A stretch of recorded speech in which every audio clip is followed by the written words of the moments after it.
Hello, welcome to the Wasting Time podcast. I'm here with the second in our series of short episodes from 2000 Trees Festival.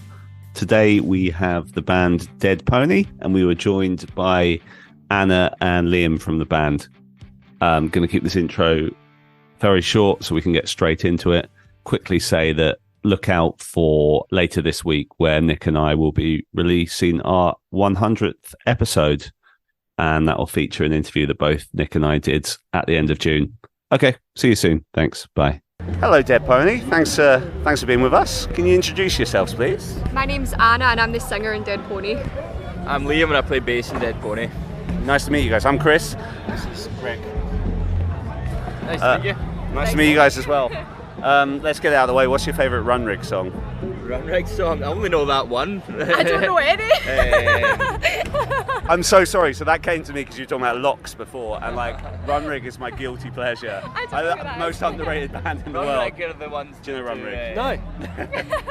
Craig's like, what the fuck? This was not a planned question.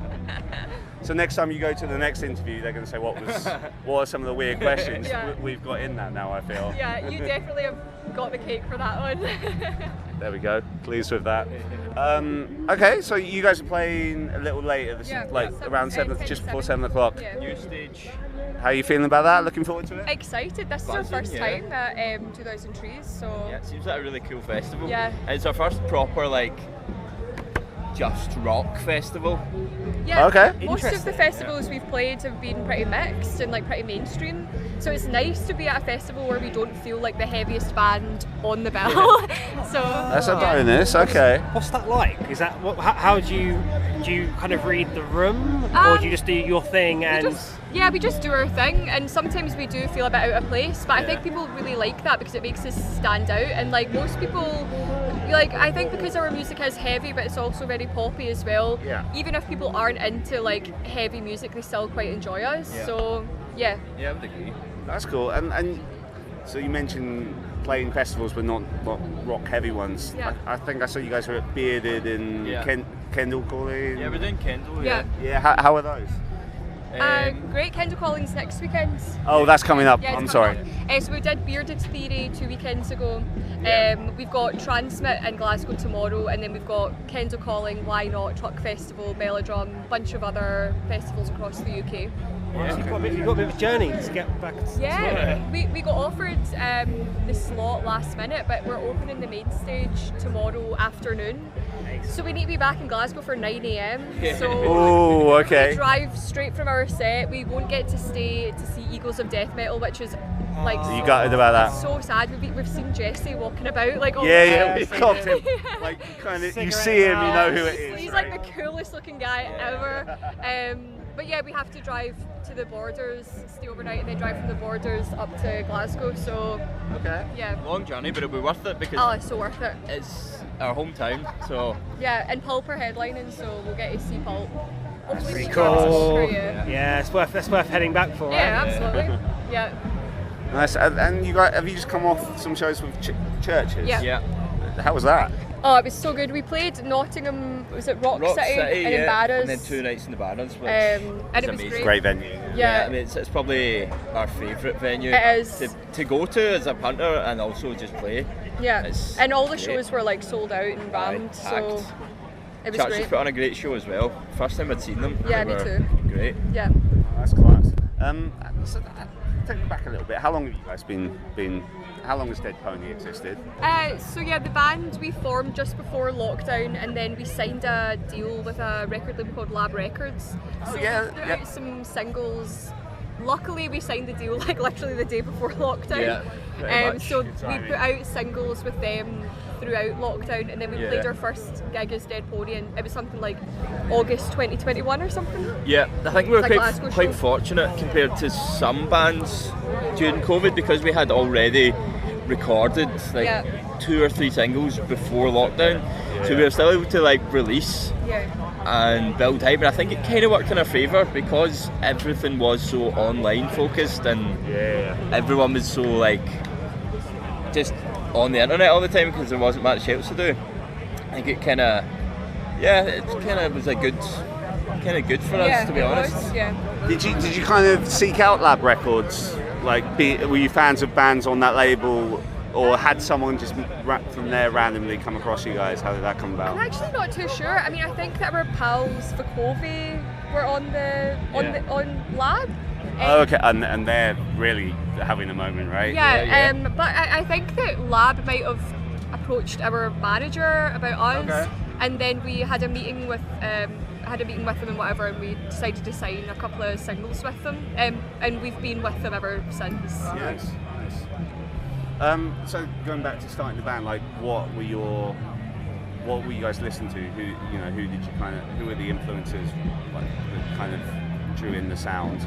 I think that when we started the band, we were always trying to be like the hyper cool, like rock bands from Glasgow, and like we were inspired by a lot of punk and whatever. But I think that as lockdown progressed, we started like almost regressing musically, like, oh, really? but not in a bad. Define regressing. like going back to the music that we listened to. Less punky, yeah. But like regressing in like a good way. I mean, and like. Okay. So I hadn't listened to bands like Paramore, My Chemical Romance, Limp Bizkit, Korn since I was like 13 years old, and then 10 years later I had this like musical resurgence where I got back into all the alt music and new metal and things like that, and I feel like sorry, what was the question again? Basically just what the influences. The influences, yeah. Which you are very much answering to. I feel like the influences have like kind of evolved since we started the band until now, and I think like we always gonna say like a mix. Like we love Paramore, we love Queens of the Stone Age, we also love like the Prodigy and the Distillers. More recent stuff as well is kind of, I think MK Nothing, our last single, we started experimenting with more like modern production-y sort of techniques, similar to, I like, can hear that. I mean, the Horizon-y sort of.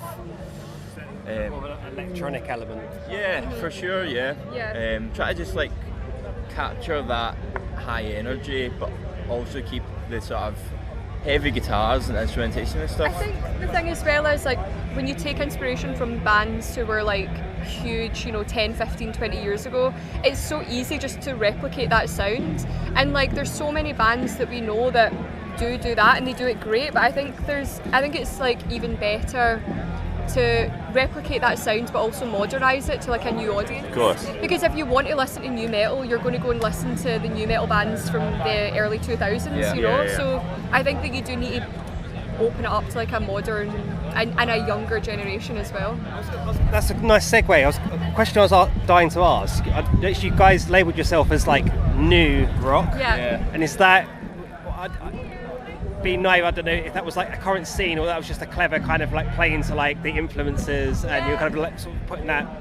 It's just kind of it's not really, as far as we're aware, it's not really a thing, but we want it to be a thing because I like it.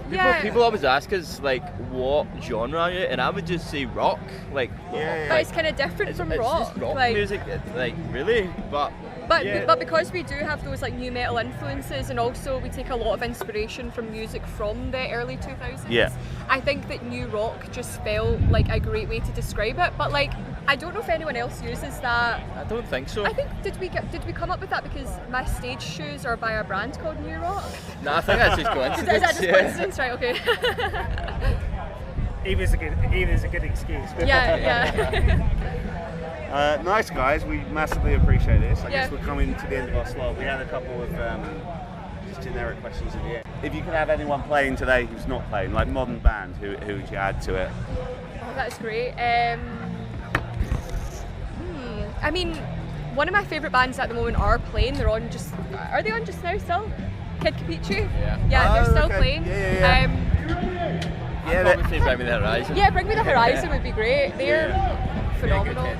Also, we were talking about Willow earlier on. Her album. Oh, Willow. Recently was amazing. So she would be great to see live as well.